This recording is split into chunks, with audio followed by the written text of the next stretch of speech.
بسم الله الرحمن الرحيم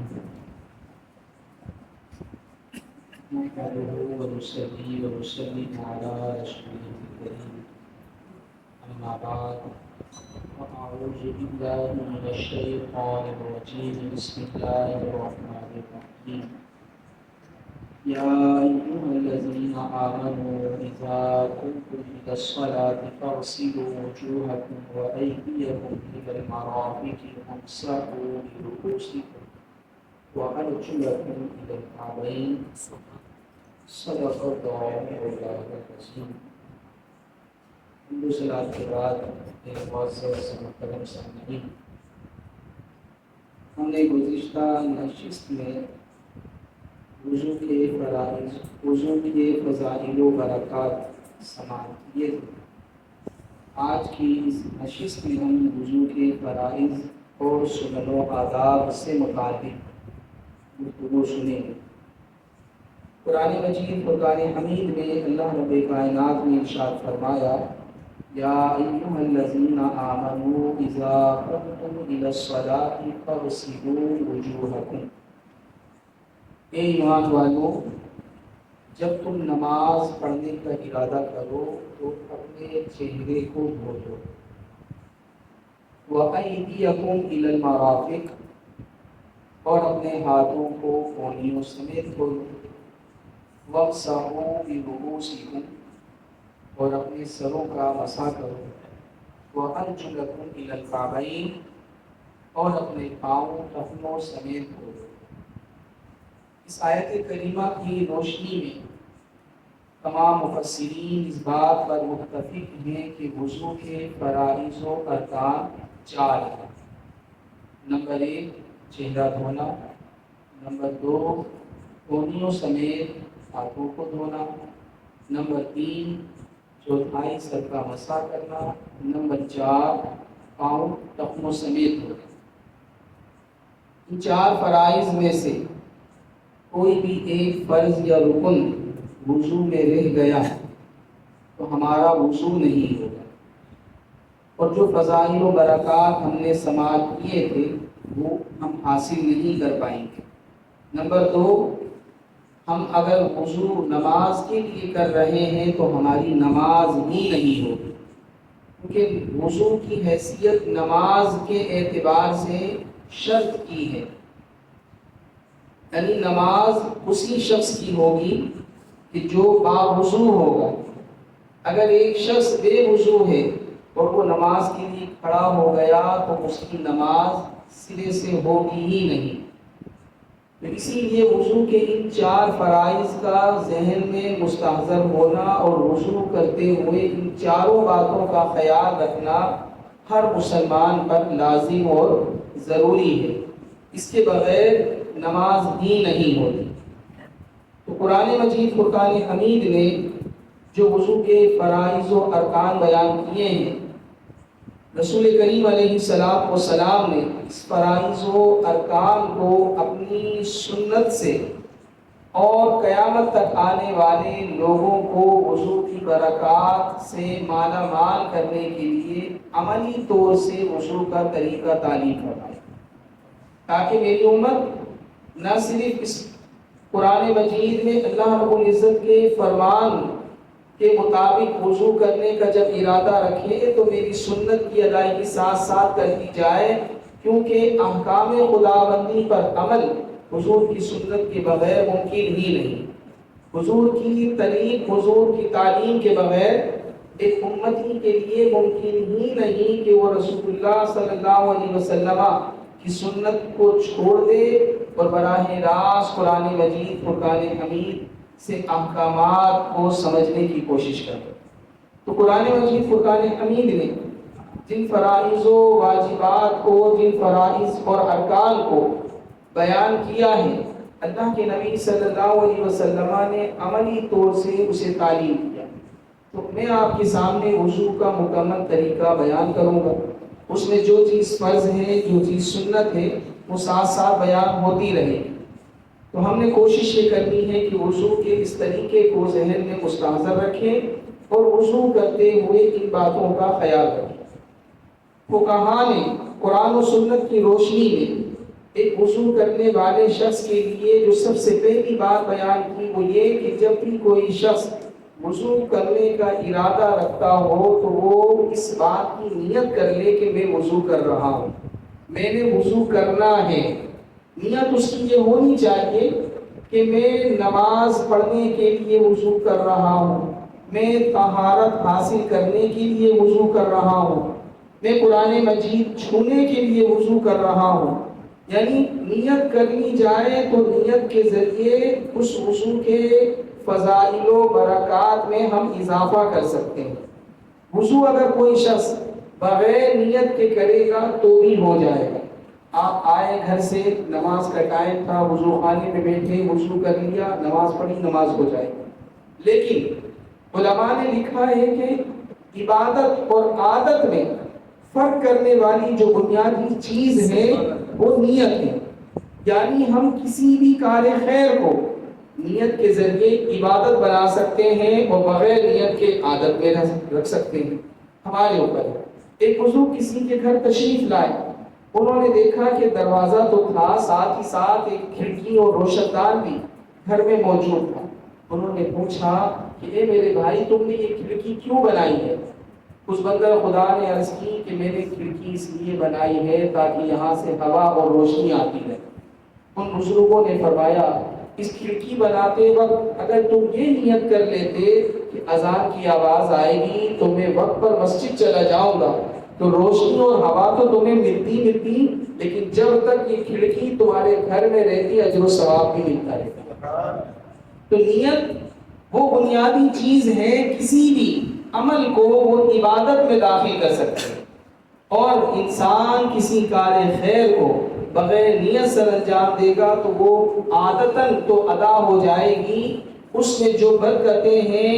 جو رحمتیں ہیں، اس سے بندہ محروم رہ جاتا ہے۔ تو اسی لیے سب سے پہلی چیز جو وضو میں بیان کی جاتی ہے وہ ہے نیت، کہ ہم نیت کر لیں کہ میں طہارت حاصل کرنے کے لیے یا نماز پڑھنے کے لیے وضو کرنے کا ارادہ رکھتا ہوں، یہ سنت ہے۔ نمبر 2، بندہ کے وضو کرنے سے پہلے بسم اللہ الرحمن الرحیم پڑھے، اللہ کا نام لے، کیونکہ اللہ کے دربار میں حاضر دینی ہے، تو وضو کرنے سے پہلے جب وہ اللہ کا نام لے گا تو شیطان اسی وقت بھاگ جائے گا۔ بسم اللہ الرحمن الرحیم پڑھنے کا بنیادی فائدہ یہ، اللہ کے نبی صلی اللہ علیہ وسلم نے فرمایا کہ اس شخص کا وضو کامل نہیں ہوتا جو بغیر بسم اللہ کے وضو کرتا ہے۔ تو کامل وضو کرنے کے لیے بسم اللہ الرحمن الرحیم پڑھنا چاہیے۔ ایک حدیث میں اللہ کے نبی صلی اللہ علیہ وسلم نے ارشاد فرمایا کہ جو شخص وضو سے پہلے اللہ کا نام ذکر کرتا ہے، اللہ تبارک و تعالی اس کے تمام بدن کو پاک و صاف فرما دیتا ہے،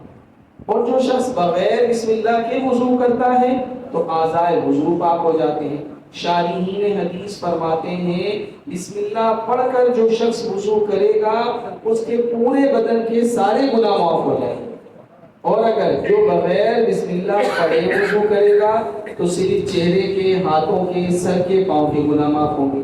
اب ہم نے فیصلہ کرنا ہے کہ بسم اللہ پڑھ کر ہم اپنے ظاہری گناہوں کے ساتھ باطنی خیالات و وساوس کے ذریعے ہونے والے گناہ بھی معاف کروانا چاہتے ہیں، یا صرف ظاہری اعضائے وضو کے گناہ معاف کروانا چاہتے ہیں۔ تو حضور علیہ السلام نے ہمیں نسخہ دے دیا، اے میرے امتی، تو بسم اللہ پڑھ کر وضو کرے گا تو سر سے لے کر پاؤں تک ظاہر و باطن کے سارے گناہ معاف ہو جائیں گے، اور بغیر بسم اللہ پڑھے وضو کرے گا تو صرف اعضائے وضو کے گناہ معاف ہوں گے۔ تو اسے بھی علماء نے وضو کے اندر سنت بتایا ہے، تو لہٰذا ہمیں نیت کے بعد دوسری چیز بسم اللہ الرحمن الرحیم پڑھ لینی چاہیے تاکہ وضو کی مکمل برکتیں ہمیں حاصل ہونا شروع ہو جائے۔ اس کے بعد جب ہم نے وضو کرنا ہے تو تیسری سنت یہ ہے کہ ہم نے اپنے دونوں ہاتھوں کو کلائیوں تک دھونا ہے، کیونکہ ہم نے وضو کرنے میں سب سے پہلے جن چیزوں کا استعمال کرنا وہ ہمارے دونوں ہاتھ ہیں،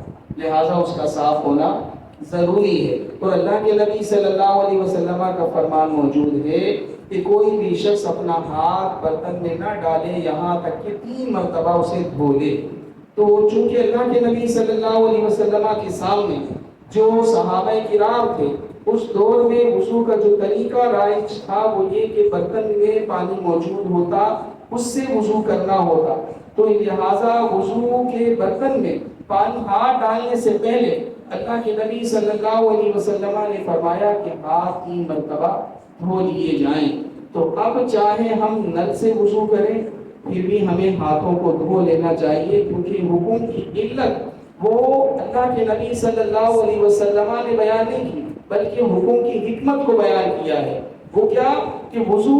ایک بندہ خدا نے ان دونوں ہاتھوں سے شروع کرنا ہے، لہٰذا حکمت کا تقاضا یہ ہے کہ پہلے ان دونوں ہاتھوں کو ہی صاف ستھرا کر لیا جائے، تو لہٰذا اسے بھی وضو میں سنت بتایا گیا ہے۔ اس کے بعد جس چیز کو حدیث رسول صلی اللہ علیہ وسلم کی روشنی میں سنت قرار دیا گیا وہ ہے مسواک کرنا، یعنی آپ نے ہاتھ دھونے کے بعد مسواک کرنا ہے۔ مسواک کرنے کا اگر ہم دیکھیں تو آج ہمارے یہاں معمول ختم ہوتا جا رہا ہے، بہت کم لوگ ہیں جو مسواک کرتے ہیں، حالانکہ اللہ کے نبی صلی اللہ علیہ وسلم کے فرمان کے مطابق ایک شخص مسواک کر کے نماز ادا کرتا ہے اور دوسرا شخص بغیر مسواک کیے نماز پڑھتا ہے، تو حضور فرماتے ہیں مسواک کر کے پڑھی گئی نماز وہ بغیر مسواک کر کے پڑھی گئی 70 نمازوں کے برابر ہے۔ اب سوچئے کہ نماز کے 4 فرائض ہم نے عشاء میں ادا کرنے ہیں، تو اب یہ 4 فرائض جو عشاء میں ہم پڑھنے آئے ہیں اور یا مکمل رکعات عشاء کی ہم نے ادا کرنی ہے، یا فجر کی، ظہر، عصر، مغرب، دیگر نمازوں، تو وہ بطور نماز اگر ایک نماز ہے تو حضور فرماتے ہیں مسواک کر کے پڑھو گے تو وہ 70 نمازوں کے برابر ہو جائے گی،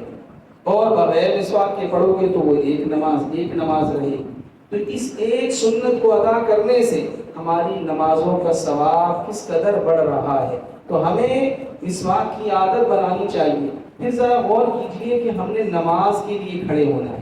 اور جب نماز کے لیے کھڑے ہوتے ہیں تو ہم نے جہاں اپنے ظاہر کو اللہ کے دربار میں حاضر کر کے قبلہ رو کیا ہوتا ہے، تو اس کی ادائیگی نماز میں جو کچھ پڑھنا ہے اس کے لیے ہمارا منہ استعمال ہوگا، ہماری زبان استعمال ہوگی، لہٰذا اسے صاف ستھرا کرنا یہ ہمارے لیے ضروری ہے۔ اسی لیے اللہ کے نبی صلی اللہ علیہ وسلم نے مسواک کرنے کا معمول بنایا اور اپنے امتیوں کو اس کی تعلیم دی۔ سیدہ عائشہ رضی اللہ عنہا فرماتی ہیں رسول کریم علیہ السلام دن و رات جب بھی آپ نیند سے بیدار ہوتے تو آپ کے ہاتھ میں مسواک ہوا کرتا، یعنی آپ دن میں ہو یا رات میں ہو مسواک ضرور کیا کرتے، آپ گھر میں داخل ہوتے تو مسواک کرتے، حتیٰ کہ رات میں آپ 2 رکعتیں کر کے نماز پڑھتے رہتے، ان 2 رکعتوں کے درمیان اگر آپ بیچ میں اٹھ کر کہیں تشریف لے جاتے تو اللہ کے نبی صلی اللہ علیہ وسلم اس وقفے میں بھی مسواک فرمایا۔ اس سے آپ اندازہ لگائیے کہ مسواک کی کتنی اہمیت ہے۔ پھر سیدہ عائشہ رضی اللہ عنہا فرماتی ہیں حضور علیہ السلام کا جب وصال پرانوار ہونے والا تھا تو آپ کا آخری عمل یہ تھا کہ آپ نے مسواک فرمائی، آپ کا آخری عمل یہ تھا کہ آپ نے اس وقت بھی مسواک فرمائی کہ اب اللہ کے دربار میں حاضر ہونے کا وقت آ گیا، روبرو حاضری کا موقع مل رہا ہے، تو آپ علیہ السلام نے اس موقع پر بھی مسواک کو ترک نہیں کیا۔ تو ہمیں مسواک کرنے کی عادت بنانی چاہیے، تو یہ سنت ہے۔ اس کے بعد وضو میں جس کو سنت قرار دیا گیا ہے وہ ہے کلی کرنا، اور پھر اس کی بھی تعداد 3 مرتبہ، یعنی 3 مرتبہ کلی کی جائے، یہ وضو میں سنت ہے، بلکہ سنت مؤکدہ ہے۔ اگر آپ اسے مسلسل ترک کریں گے تو گناہگار بھی ہوں گے، تو لہٰذا کلی 3 بار کی جائے، الا یہ کہ پانی کی کمی ہے یا کوئی اور عذر ایسا لائق ہے کہ شرعی طور پر وہ عذر آپ کے لیے موجود ہے، تو ایسی صورت میں اگر آپ ایک بار کلی کرتے یا کلی کو ترک کرتے ہیں تو اس کی گنجائش بنتی ہے۔ آخر میں حدیث پیش کروں گا، لیکن وضو کی سنتوں میں جو سنت مؤکدہ کے طور پر ہمارے سامنے سنت ہے وہ 3 بار کلی کرنا ہے۔ اگر اسے بلا عذر شرعی کوئی بندہ چھوڑتا ہے تو وہ گناہگار ہوگا، اگر تسلسل سے چھوڑے، یعنی ریگولر عادت ہی یہ بنا لے کہ وہ کلی کرنی ہی نہیں ہے، تو پھر وہ گناہگار ہوگا۔ اور جو علت وجہ آپ کے سامنے بیان کی جا رہی ہے وہ یہ کہ آپ نے اس منہ سے اللہ رب العزت کی بارگاہ میں حاضر ہو کر ذکر کرنا ہے، تلاوت قرآن کرنی ہے، لہٰذا اسے صاف ستھرا ہونا چاہیے۔ تو مسواک بھی کی جائے گی اور 3 بار کلی بھی کی جائے گی، اور رسول پاک علیہ الصلوۃ والسلام کا یہ معمول رہا ہے۔ حدیث رسول صلی اللہ علیہ وسلم بیان کرنے والے تقریباً 20 صحابہ کرام وہ ہیں جنہوں نے وضو کا طریقہ اللہ کے نبی صلی اللہ علیہ وسلم سے روایت کیا۔ ہر صحابی نے وضو کے اندر کلی کرنے کو اور ناک میں پانی ڈالنے کو لازمی طور سے بیان کیا۔ تو اس سے معلوم ہوتا ہے کہ وضو کرنا اور ناک میں پانی ڈالنا یہ وضو کی سنت مؤکدہ میں شامل ہے۔ اس کے بعد جو وضو کی سنت ہے وہ ہے ناک میں پانی ڈالنا، وہ بھی 3 بار ناک میں پانی ڈالا جائے، کیونکہ اللہ کے نبی صلی اللہ علیہ وسلم کا فرمان ذیشان موجود ہے کہ تم میں سے جب بھی کوئی شخص بیدار ہو تو اسے چاہیے کہ ناک میں پانی ڈال لے، کیونکہ شیطان اس کے ناک کے نرم حصے میں رات گزارتا ہے۔ تو اسی لیے ہمیں حکم دیا گیا کہ شیطانی عمل سے، شیطان کے وسوسوں سے اور اس کے بندوں سے اگر کوئی شخص بچنا چاہتا ہے تو جب بھی وضو کرے ناک میں 3 بار پانی ڈال لیا کرے۔ بالخصوص جب سو کر اٹھے تو اسے عام حالات میں بھی چاہیے کہ ناک میں پانی ڈال لے، کیونکہ اللہ کے نبی صلی اللہ علیہ وسلم کے فرمان کے مطابق انسانی وجود میں شیطان کو رات گزارنے یا وقت گزارنے کا جو موقع ملتا ہے وہ اس کے ناک کا نرم بانسا ہے، وہ ناک کا نرم حصہ ہے جس میں وہ رات گزارتا ہے اور موقع پا کر وہیں پر بیٹھا رہتا ہے، کیونکہ انسان کی سانسیں چلتی رہتی ہیں۔ اس سانس کے ذریعے وہ انسان کے دماغ پر حاوی ہونے کی کوشش کرتا ہے۔ جب تک انسان بیدار ہے انسان کے دل میں وہ وسوسے ڈال کر انسان کو بھٹکانے کی راہ راست سے ہٹانے کی کوشش کرتا ہے، اور جو بندہ سو جاتا ہے تو اب وہ تاک میں بیٹھا رہتا ہے۔ تاک میں بیٹھنے کے لیے اس نے جس جگہ کا انتخاب کیا وہ انسان کی ناک کا نرم حصہ، یہاں سے ہماری سانسیں اندر جا رہی ہیں، آ رہی ہیں، وہ سانس کے ذریعے انسان کے دماغ پر حاوی ہونے کی کوشش کرتا ہے۔ مختلف خیالات انسان کے دماغ میں داخل کر کے خواب کی صورت میں وہ مختلف صورتوں میں، مختلف شکلوں میں انسان کو اپنی گرفت میں لینے کی کوشش کرتا ہے۔ تو اسی لیے اللہ کے نبی صلی اللہ علیہ وسلم نے ہمیں بتا دیا، اے میرے امتی جب بھی تم بیدار ہو تو ناک میں پانی ڈال لیا کرو، تاکہ شیطان نے اس جگہ بیٹھ کر اپنے جتنے ہتھیار استعمال کیے تھے وہ اس وضو کی برکت سے، ناک میں پانی ڈالنے کی برکت سے اس کے سارے اثرات ظاہر ہو جائیں۔ تو اسی لیے وضو کی سنت مؤکدہ کے طور پر جس سنت کو بیان کیا جاتا ہے وہ ہے ناک میں پانی ڈالنا۔ اس کے بعد وضو کا پہلا فرض ہمارے سامنے ہے وہ ہے چہرہ دھونا۔ چہرے دھونے کو جو علماء نے، فقہا نے بیان کیا، اس کا مطلب یہ ہے کہ جہاں سے ہمارے سر کے بال اگتے ہیں وہاں سے لے کر تھوڑی کے نیچے تک، یہ سیدھے کان کی لو سے لے کر الٹے کان کی لو تک، یہ ہے چہرہ۔ تو اس کی دلیل کے طور پر فقہا نے جو بات بیان کی کہ وہ یہ کہ عربی میں چہرے کو کہا جاتا ہے وجہن، یہ بنا ہے مواجہہ سے۔ مواجہہ کا مطلب ہوتا ہے روبرو ہونا، کسی کے آمنے سامنے بیٹھنا۔ جب ہم یا دو فرد ایک دوسرے کے سامنے ہوتے ہیں تو ایک دوسرے کے سامنے جب وہ چہرے کے ساتھ متوجہ ہوتے ہیں تو یہی حصہ ہمارے سامنے ہوتا ہے۔ یعنی اگر ہم ٹوپی امامہ اتار دیں تو یہ حصہ بال اگنے کی جگہ سے لے کر تھوڑی کے نیچے تک، اس کان کی لو سے لے کر الٹے کان کی لو تک، یہ وہ حصہ ہے کہ جو ایک دوسرے کے سامنے ہوتا ہے۔ تو وجہ کا اطلاق انسان کے اسی حصے پر ہوتا ہے، اور قرآن مجید نے فرمایا فَاغْسِلُوا وُجُوهَكُمْ، تم اپنے چہرے کو دھو لو۔ تو لہٰذا وضو کا جو پہلا فرض ہے وہ یہ کہ انسان وضو میں چہرے کو دھو دے، اور سنت یہ ہے کہ چہرہ 3 مرتبہ دھویا جائے، کیونکہ اللہ کے نبی صلی اللہ علیہ وسلم کا یہ معمول رہا ہے۔ یعنی ایک بار چہرہ اس طرح دھویا جائے کہ اس پورے حصے میں بال برابر بھی کوئی چیز باقی نہ رہے، یہ فرض ہے۔ اور 3 مرتبہ دھونا یہ سنت ہے۔ یعنی اگر کوئی شخص پانی کی کمی اور قلت کی صورت میں وہ چہرے کو ایک مرتبہ دھو لیتا ہے تو اس طرح اس کا فرض ادا ہو جائے گا اور نماز بھی ہو جائے گی۔ یعنی جیسے ہم دیکھ رہے ہیں کہ شہر کراچی میں پانی کا ایک بڑا المیہ ہے،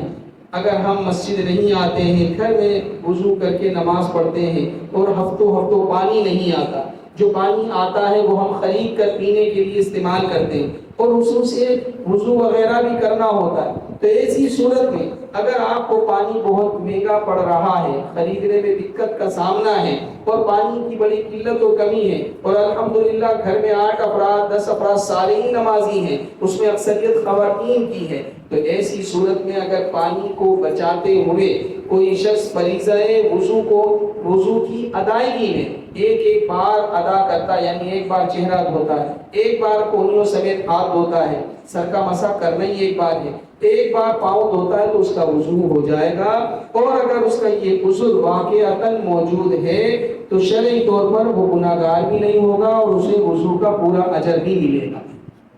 تو یہ ضمن آپ یاد رکھیں کہ اگر ایسی صورت آپ کو درپیش ہو کہ پانی کی واقعتاً ایسی کمی ہو اور آپ کو پانی خریدنا مہنگا پڑ رہا ہے، گھر کے سارے افراد نماز میں، اس کا یہ مطلب ہرگز نہیں ہے کہ ویسے پانی ہم بہتر ایک بھائیں، لیکن جب نماز پڑھنے کی باری آئے تو کہیں کہ امام صاحب سے ہم سن کر آئے ہیں ایک بار چہرہ دھونے سے بھی وضو ہو جاتا ہے، جبکہ نماز پڑھنے کے لیے ہم صرف جمعے کے دن آ رہے ہیں یا پورے دن میں کوئی ایک آدھ نماز پڑھتے ہیں، تو اس وقت اگر پانی کو بچانے کی فکر کریں گے تو وہ طریقہ بھی غلط ہوگا۔ اعتدال شریعت نے ہمیں دیا ہے، اس اعتدال پر قائم رہتے ہوئے اگر ہم شرعی تقاضوں کو پورا کریں گے، اسے مد نظر رکھیں گے تو اجر و ثواب بھی ملتا رہے گا اور کسی بھی موقع پر ہم شرعی گرفت میں نہیں آئیں گے۔ تو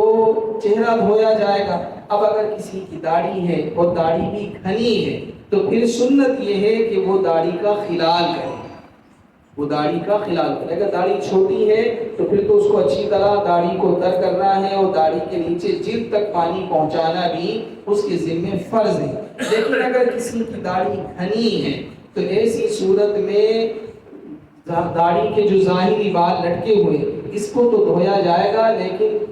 جلد تک یعنی تھوڑی کے نیچے اور داڑھی جہاں ہمارے حصے میں موجود ہے جلد تک پانی پہنچانا ضروری نہیں ہوگا ان لوگوں کے لیے جن کی داڑھی گھنی ہوتی ہے۔ البتہ داڑھی کا خلال کرنا سنت ہے ان افراد کے لیے جن کی داڑھی ہے، تو ہمیں کوشش کرنی چاہیے۔ اللہ تبارک و تعالیٰ نے یہ داڑھی دی اور حضور علیہ الصلوۃ والسلام کی سنت کی ادائیگی اسی وقت ممکن ہوگی جب ہماری داڑھی ہوگی، تو اسے کاٹنے سے گریز کریں گے تو اس میں بھی ہمیں کافی برکتیں نصیب ہوگی، اس سنت کی ادائیگی کا موقع ملے گا، اور سنت کی ادائیگی کا موقع ہمیں جتنی بار ملے وہ کم ہے۔ حضور علیہ الصلوۃ والسلام کی ایک ایک ادا کو ادا کرنے کے لیے صحابہ ترستے تھے، تو یہ بھی ایک ادا ہے کہ رسول پاک علیہ الصلوۃ والسلام داڑھی کا خلال فرمایا کرتے تھے۔ اب اگر ہم داڑھی رکھیں گے تو ہی یہ موقع اور اس سنت کی ادائیگی ہمیں نصیب ہو پائے گی، تو اس کے لیے بھی ہمیں سوچنا چاہیے۔ اس کے بعد یہ وضو کا پہلا فرض تھا سنتوں کے بعد کہ ہم نے چہرہ دھونا ہے، اور چہرے میں 3 مرتبہ دھویا جائے تو یہ جو ہے سنت ہے، داڑھی کا خلال کرنا سنت۔ اس کے بعد وضو کا دوسرا فرض وہ یہ ہے کہ دونوں ہاتھ کونیوں سمیت دھوئے جائیں، تو ایک بار کونیوں سمیت دونوں ہاتھوں کا دھونا فرض ہے، اور 3 بار دونوں ہاتھوں کو کونیوں سمیت دھونا یہ سنت ہے۔ تو اب کونیوں سمیت دھونے کا مطلب یہ ہے کہ ہم نے پوری احتیاط کرنی ہے کہ کونی خشک نہ رہ جائے۔ عام طور سے جب ہم جلد بازی میں وضو کرتے ہیں تو ایسی صورت میں ہماری کونی کا حصہ کہیں نہ کہیں خشک رہ جاتا ہے، لہذا کونیوں کو وضو میں دھونا ہے، لہذا کونیوں کے اوپر تک ہمیں وضو میں کونیوں تک جو ہے کونیوں سے اوپر تک اپنے دونوں ہاتھوں کو اچھی طرح دھو لینا چاہیے۔ اس بات کا اطمینان کر لینا چاہیے کہ اس پورے حصے میں بال برابر بھی کوئی حصہ خشک نہیں رہ گیا ہے، یہ بہت ضروری ہے۔ اسی کے اندر جو سنت ہے وہ یہ کہ انگلیوں کا خلال کیا جائے۔ حضور علیہ الصلوۃ والسلام کا فرمان ہے کہ اپنی انگلیوں کا خلال کیا کرو تاکہ جہنم کی آگ سے تمہاری انگلیاں محفوظ رہ سکیں، کیونکہ ہماری انگلیوں کے درمیان ایک خلا ہے، اگر ہم انگلیوں کو ٹائٹ کر لیں تو پانی پہنچنا مشکل ہو جاتا ہے، اور بسا اوقات انسان کے اعضاء پر جب خشکی سخت کا اثر ہو تو وہ ان حصوں پر زیادہ اثر انداز ہوتا ہے. تو اسی لیے وضو میں رسول پاک علیہ الصلوۃ والسلام نے خلال کرنے کا حکم دیا ہے. اگر کسی کو ایسا لگتا ہے کہ اس کی انگلیوں کے خلا میں پانی پہنچا نہیں تو ایسی صورت میں تو اس کو اچھی طرح پانی پہنچانا فرض ہے. لیکن اگر پانی پہنچ گیا، اس نے جب ہاتھوں کو دھویا تو پھر انگلیوں کا خلال کرنا یہ سنت ہے. اور حضور کے فرمان کے مطابق انگلیوں کے خلال کرنے کی وجہ سے جہنم کی آگ اس خلا میں داخل نہیں ہو پائے. یعنی ہماری انگلیاں جب محفوظ ہوگی تو اللہ رب العزت بڑا غفور الرحیم ہے. جب وہ ہمارے اعضاء کی کسی ایک جز کو جہنم سے نجات عطا فرمائے گا تو اسی کی بدولت پورے وجود کو بخش دے گا. تو لہٰذا ہمیں حضور علیہ الصلوۃ والسلام کے اس فرمان پر بھی عمل کرتے ہوئے وضو جب بھی کرے تو انگلیوں کا خلال کر لینا چاہیے. تیسرا فرض وضو کا یہ ہے کہ وَامْسَحُوا بِرُؤُوسِكُمْ، قرآن فرماتا ہے اپنے سروں کا مسح کرو. اب عربی زبان میں رأسن کا معنی ہوتا ہے سر، اور قرآن نے مطلق فرمایا وَامْسَحُوا بِرُؤُوسِكُمْ، اپنے سروں کا مسح کرو. اب یہ نہیں بتایا کہ سر کا مسح کرنا کتنا ہے، اس کی مقدار کیا ہوگی. اس حوالے سے چونکہ قرآن مجید فرقان حمید کی آیت مجمل تھی تو اللہ کے نبی صلی اللہ علیہ وسلم نے عملی طور سے وضو کرنے کے بعد جو سر کا مسح معمولاً کیا وہ تو یہ تھا کہ آپ پورے سر کا مسح کیا کرتے تھے. لیکن حضرت مغیرہ بن شعبہ رضی اللہ تعالیٰ عنہ کی ایک روایت میں ہے کہ اللہ کے نبی صلی اللہ علیہ وسلم نے ایک موقع پر وضو کیا تو آپ نے اپنے سر پر پیشانی کی مقدار مسح کیا، جسے ہمارے ہاں فقہا یا عربی کی کتب کے اندر چوتھائی سر کا مسح کرنا اس سے تعبیر کیا جاتا ہے. یعنی مسح میں جو فرض ہے وہ ہے سر کے چوتھائی حصے کا مسح. یعنی سر کے 4 حصے کر لیے جائیں تو ایک حصے کے برابر مسح کرنا وضو میں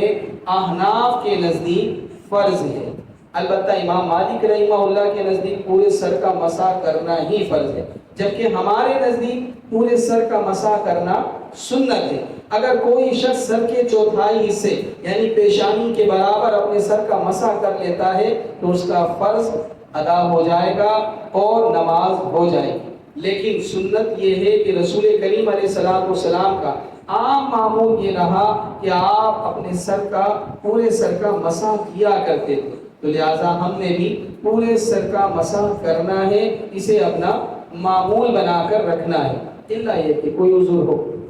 یعنی اگر سر کے پچھلے حصے میں کوئی زخم ہو گیا ہے، کوئی چوٹ لگ گئی ہے تو ایسی صورت میں آپ فرض پر عمل کریں، یعنی پیشانی کے برابر سر کے اگلے حصے کا مسح کر لیں. سر کے درمیان میں یا پچھلے حصے میں کوئی زخم ہے، چوٹ لگی ہوئی ہے تو اس موقع پر اس فرض کی ادائیگی کرنے سے آپ کا وضو بھی مکمل ہو جائے گا اور سنت کا ثواب بھی ملے گا. لیکن اس وقت کہ جب آپ اس سنت کو ادا کرنے کے عادی ہوں گے. جیسے کہ علماء نے لکھا ہے ایک شخص اپنی جوانی کے اندر اگر وہ کھڑے ہو کر نماز پڑھنے کا عادی ہے، جوانی ہی سے نماز پڑھتا آ رہا ہے، اب بڑھاپے کی عمر میں آ کر وہ بیٹھ کر نماز پڑھنے لگا ہے، کمر ساتھ نہیں دیتی، رکوع سجود میں مشکلات کا سامنا. اللہ تبارک و تعالی ایسے ضعیف العمر شخص کو کھڑے ہو کر نماز پڑھنے کا پورا اجر عطا فرمائے گا. کیوں کہ وہ جوانی سے کھڑے ہو کر نماز پڑھنے کا عادی تھا اور بڑھاپے کی عمر کو پہنچ کر کھڑا ہونا مشکل ہو گیا، اسی لیے بیٹھ کر نماز پڑھ رہا ہے. تو اسی لیے علماء نے اس بات کو بھی بیان کیا کہ ہمیں اپنے سنت کی ادائیگی میں معمولات وہ بنا کر رکھنے چاہیے جو قرآن میں، جو حدیث رسول میں اللہ کے نبی صلی اللہ علیہ وسلم نے بیان کیا ہوا ہے. اس کا فائدہ یہ ہوگا کہ ہم حضور علیہ الصلوۃ والسلام کی سنت کو ادا کرنے کی بدولت ہم جب بھی کسی موقع پر کسی عذر شرعی کی وجہ سے اس سنت پر عمل نہیں کر پائیں گے تو بھی ہمیں اس سنت کو ادا کرنے کا پورا اجر ملے گا. اسی کے ساتھ جب سر کا مسح کیا جاتا ہے تو حضور علیہ الصلوۃ والسلام کا فرمان ہے الاذنان من الراس، دونوں کان سر سے ہیں. تو امام اعظم ابو حنیفہ رحمہ اللہ آپ فرماتے ہیں کہ اللہ کے نبی صلی اللہ علیہ وسلم نے جو فرمایا کہ دونوں کان سر سے ہیں، اس کا مقصد یہ تھا کہ آپ حکم بیان کرنا چاہتے ہیں یعنی جس طرح سر کا مسح کیا جاتا ہے اسی طرح کانوں کا بھی مسح کیا جائے گا۔ اس کا طریقہ یہ ہے کہ آپ اپنی شہادت کی انگلی سے کان کے اندرونی حصے کا مسح کریں گے اور انگوٹھے سے کان کے پچھلے حصے کا مسح کریں گے، اور مسح بھی اسی پانی سے کریں گے جس پانی سے آپ نے سر کا مسح کیا تھا۔ یعنی سر کے مسح کرنے کا جو طریقہ ہے وہ آپ اپنے دونوں ہاتھوں کو اس طرح جوڑ لیں کہ انگوٹھا اور شہادت کی انگلی کو الگ کر لیں اور آخر کی تینوں انگلیوں کو ملا لیں، سر کے اگلے حصے میں رکھیں، گدی تک لے جائیں بالوں کے حصے پر، اور پھر اس کے بعد اپنی ہتھیلی کو پیچھے سے واپس لے کر آئیں اگلے حصے تک۔ یہ سر کے مسح کرنے کا طریقہ۔ اب آپ کی انگلی اور انگوٹھا ابھی باقی ہے، اس کا استعمال نہیں ہوا، لہٰذا آپ شہادت کی انگلی سے کان کے اندرونی حصے کا مسح کریں گے اور انگوٹھے سے کان کے پچھلے حصے کا مسح کر لیں گے، تو اس طرح یہ سنت بھی ادا ہو جائے گی۔ اب اس کے بعد جو آپ کا ہاتھ کا پچھلا جو ہے پشت باقی رہ گئی ہے، اس سے جو ہے آپ اپنی گدی کا اپنی جو ہے رقبہ کا مسح کر لیں گے، تو یہ سر کا مسح پورا اس طرح آپ کا تمام ہو جائے گا۔ یعنی سر کے مسح کے اندر ہی آپ کے کان شامل ہیں اور آپ کے جو ہے گدی کا حصہ بھی اسی مسح کے اندر شامل ہے۔ اس کے بعد نمبر آتا ہے آپ کے پاؤں دھونے کا، یعنی جب آپ سر کے مسح سے فارغ ہوں گے تو اب چوتھا فرض قرآن فرماتا وَأَرْجُلَكُمْ إِلَى الْكَعْبَيْنِ، اپنے پاؤں ٹخنوں سمیت دھونے ہیں۔ تو یہ ٹخنوں سمیت دھونا یہ وضو کا فرض ہے، اور 3 بار دھونا یہ سنت ہے، تو لہٰذا وضو کی ادائیگی کے لیے ضروری ہے کہ پاؤں کو دھویا جائے۔ بعض لوگ ہمارے معاشرے میں ایسے موجود ہیں جو یہ سمجھتے ہیں کہ وضو میں پاؤں کا مسح کیا جائے گا، تو یاد رکھیے کہ وضو میں پاؤں دھونا فرض ہے۔ قرآن مجید فرقان حمید میں جو بیان کیا ہے وَأَرْجُلَكُمْ إِلَى الْكَعْبَيْنِ، وہ فَغْسِلُوا کے تحت ہے، یعنی چہرہ دھونا ہے، ہاتھوں کو دھونا ہے اور پاؤں کو بھی دھویا ہی جائے گا۔ اور اس کی دلیل یہ ہے کہ اللہ کے نبی صلی اللہ علیہ وسلم ایک سفر سے واپسی آ رہے تھے، عصر کی نماز کا وقت تھا، تو حضرات صحابہ کرام جلدی میں حضور علیہ الصلوۃ والسلام کے قافلے سے تیز رفتاری کے ساتھ آگے بڑھ گئے کہ عصر کی نماز کا وقت نکل رہا تھا۔ انہوں نے راستے میں پانی دیکھا اور جلد بازی میں جلدی وضو کیا، تو ان کی ایڑیوں کا کچھ حصہ خشک رہ گیا۔ پیچھے اللہ کے نبی صلی اللہ علیہ وسلم بھی پہنچے، جب آپ نے صحابہ کرام کو دیکھا تو ان کی ایڑیاں خشک ہیں، تو آپ علیہ الصلوۃ والسلام نے فرمایا کہ وہ ایڑیاں جہنم کا حصہ بنیں گی، جہنم کے عذاب ویل میں داخل ہوں گی کہ جو خشک رہ گئی ہیں، جو چمک رہی ہیں، مطلب یہ تھا کہ جن پر پانی نہیں لگا ہے۔ لہٰذا اس حدیث سے معلوم ہوتا ہے کہ پاؤں دھوئے جائیں گے وضو میں۔ وہ قرآن مجید فرقان حمید پر انشاءاللہ جب آپ عربی تھوڑی پڑھ لیں گے تو کسی اور موقع پر اس آیت کریمہ کی جب آپ ترکیب کریں گے تو اس وقت آپ کو پتہ چلے گا وَأَرْجُلَكُمْ إِلَى الْكَعْبَيْنِ میں فقہاء نے پاؤں دھونے کا حکم آیت کریمہ سے کیسے اخذ کیا ہے۔ تو حدیث رسول صلی اللہ علیہ وسلم واضح طور پر یہ بتا رہی ہے کہ پاؤں دھوئے جائیں گے۔ اس کے بعد جو وضو کی سنتیں یا وضو کے مستحبات ہیں وہ اسی کے ضمن میں کچھ آ چکے ہیں، اس کو آپ اس طور پر یاد رکھیے کہ ہم نے جو وضو کیا ہے اس وضو کو اسی ترتیب سے کیا جائے تو یہ مستحب ہے۔ یعنی ہم نے جو ترتیب ابھی وضو کی چلی ہے شروع سے لے کر اختتام تک پاؤں دھونے تک، تو اس ترتیب کو برقرار رکھنا مستحب ہے۔ اس کا مطلب یہ ہوا کہ اگر کوئی شخص کسی وجہ سے بے ترتیب بھی وضو کر لیتا ہے تو ایسی صورت میں بھی وضو ہو جاتا ہے، لیکن وہ صورت کسی عذر کی بنا پر ہو، عذر شرعی کی بنیاد پر ہو، یا کوئی حادثاتی اتفاقی صورت ایسی درپیش ہو کہ اس بنا پر اگر بے ترتیب وضو ہو بھی جائے تو بھی وضو ہو جاتا ہے۔ بہرحال ترتیب کے ساتھ وضو کرنا چاہیے، یہ سنت مستحبہ ہے۔ اس کے برخلاف آپ جاتے ہیں تو رسول کریم علیہ الصلوۃ والسلام کے عمل کے بھی خلاف ہوگا، قرآن مجید فرقان حمید کے بھی خلاف ہوگا۔ آخر میں ایک حدیث پیش کرتا ہوں اور اس درس کا اختتام۔ اللہ کے نبی صلی اللہ علیہ وسلم نے وضو کیا، حدیث میں ہے توضأ مرتن مرتن، آپ نے ایک موقع پر ایک بار اعضائے وضو کو دھویا اور اس کے بعد فرمایا ھذا وضوء لا يقبل اللہ تعالی الصلاۃ الا بہ، اے میرے امتی اس کے بغیر اللہ تبارک و تعالی نماز قبول نہیں فرماتا۔ مطلب یہ ہے کہ اگر کوئی اعضائے وضو کو صرف ایک مرتبہ ہوتا ہے وہ تو فرض ہے، اگر اس کو بھی کوئی ادا نہ کرے تو اس کی نماز ہی نہیں ہوگی۔ وہ توضأ مرتين تو حضور علیہ السلام نے پھر ایک موقع پر دو مرتبہ اعضائے وضو کو دھویا۔ اس کے بعد فرمایا وقال هذا وضوء من يضاعف الله له الاجر مرتين، یہ وہ وضو ہے کہ جو شخص اعضائے وضو کو دو مرتبہ دھوئے گا اللہ تبارک و تعالی اسے وضو کا اجر بھی دگنا عطا فرمائے۔ پھر وتوضأ ثلاثا وقال هذا وضوئي ووضوء الانبیاء من قبلی، آپ علیہ السلام نے ایک موقع پر تین بار وضو کیا جو کہ آپ کا عام معمول تھا۔ آپ نے فرمایا یہ میرا وضو ہے اور مجھ سے پہلے انبیاء کا وضو ہے، لہٰذا اعضائے وضو کو تین بار ہونے چاہیے۔ البتہ سر کا مسح ایک مرتبہ ہی کیا جائے گا، اور یہ مذہب احناف ہے۔ ہم دیکھتے ہیں کہ بعض یعنی حنفی حضرات یعنی ہم میں سے بھی بعض افراد ایسے ہیں وہ سر کا مسح بھی تین بار کرتے ہیں کہ جب چہرہ 3 بار دھو رہے ہیں، ہاتھ 3 بار دھو رہے ہیں، پاؤں 3 بار دھو رہے ہیں تو سر کا مسح بھی 3 بار کر لیتے ہیں۔ تو امام اعظم ابو حنیفہ رحمہ اللہ فرماتے ہیں جب سر کا مسح 3 بار کر رہے ہیں تو دھونا لیا جائے،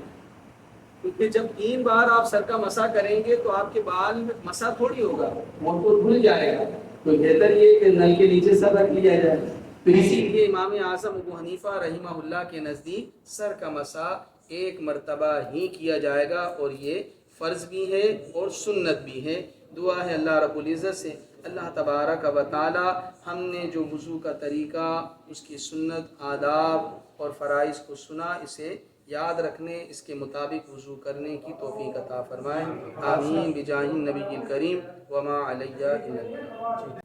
اس میں جو سنتیں آپ کو بتائی گئیں وہ یہ ہے کہ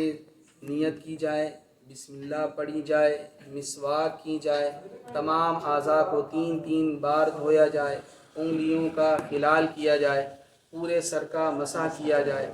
جو مستحبات آپ کو بتائیں کہ ترتیب کے ساتھ وضو کیا جائے، خودی کا مسح کرنا یہ سنت مستحبہ ہے۔ اچھا سر، یہ ایک سوال یہ پوچھنا تھا کہ جیسے سردیاں آتی ہیں تو پانی ٹھنڈا ہو جاتا ہے، یا گرمیاں آتی ہیں تو جو پائپ لائن چل رہی ہوتی ہے عموماً میٹل کی ہوتی ہے تو پانی میں بڑی تپش ہوتی ہے، اور یا سردیوں میں پانی بہت ٹھنڈا ہوتا ہے اگر گیزر نہیں چل رہا، تو لوگوں کا یہ معمول ہوتا ہے کہ وہ پانی دھونے کے بجائے بس ایسے مسح کر لیتے ہیں یا اس کے اوپر پھیر لیتے ہیں، لیکن دھوتے نہیں، بہنا تو جی اصل میں یاد رکھیے کہ ہاتھ اعضائے وضو کو جو دھونے کا حکم ہے نا، اس کا مطلب یہ ہے کہ کم سے کم اعضائے وضو کے ہر حصے پر